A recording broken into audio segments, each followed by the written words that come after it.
All right, today we're putting a financial titan under the microscope, the Royal Bank of Canada, or RBC as everyone knows it. It's a blue chip staple, a bedrock of many portfolios. But the real question is it a smart buy right now? Well, we're about to find out as we dig into a really detailed analyst report. Okay, so what's the big question we're trying to answer here? Well, this entire analysis really boils down to this one thing. An investor wants to know if buying RBC today can realistically churn out an average return of 9% every single year for the next 16 years.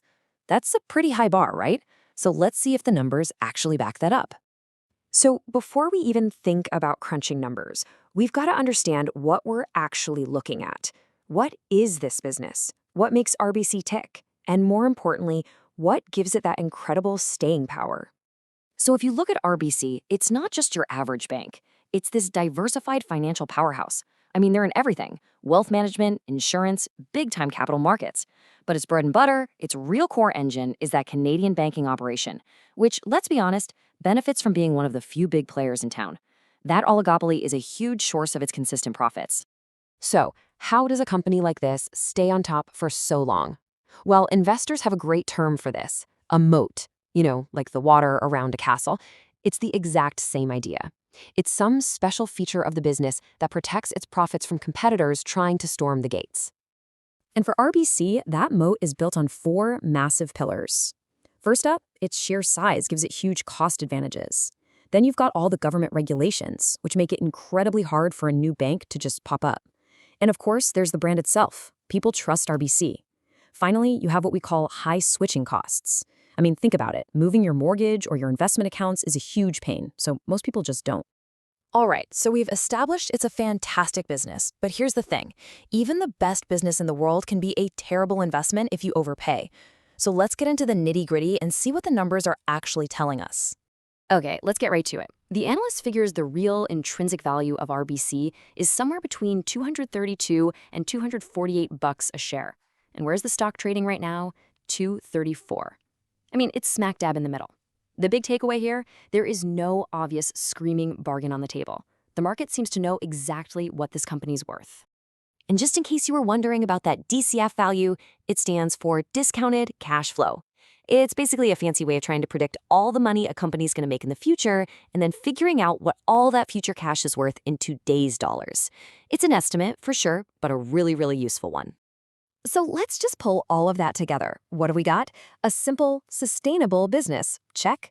Great management. Check. It's super efficient, making a strong 15.4% return on equity. And the balance sheet is rock solid. But, and this is the big but, the valuation. It's fair, maybe even a little pricey. And that means your margin of safety, your cushion if things go south, it's basically zero. Okay, knowing where we are today is great, but investing is all about the future, right? So now we need to look ahead.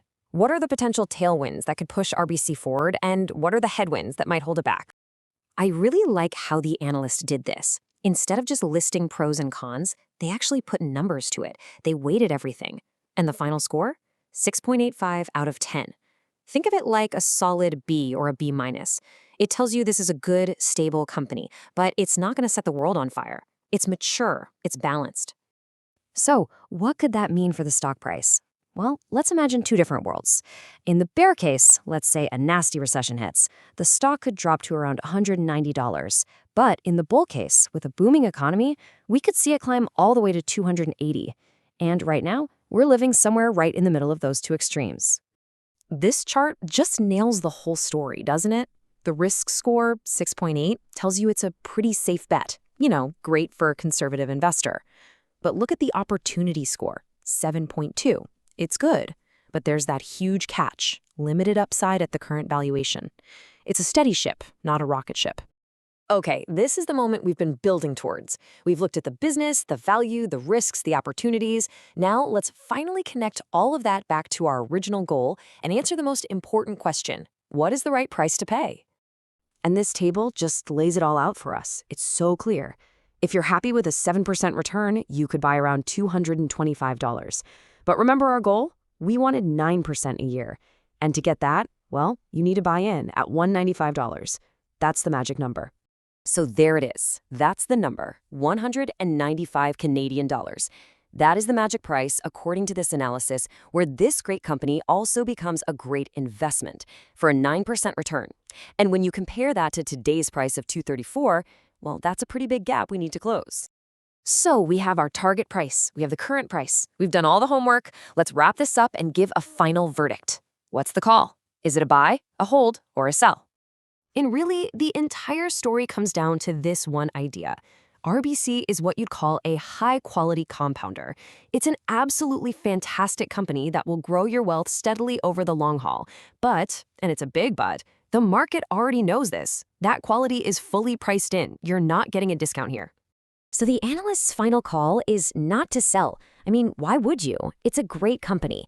And it's not to buy because the price is just too high to hit that 9% goal. The verdict is a hold. If you already own it, hang on to it. If you're looking to get in, you need to be patient and wait for a real pullback, somewhere below $200, ideally right around that 195 target. And there you have it, our deep dive into the Royal Bank of Canada. A fantastic business, but maybe not a fantastic stock, at least not at today's price. So, what company should we put under the microscope next? Drop your suggestions in the comments below. We'd love to hear from you. We'll be back soon with another analysis.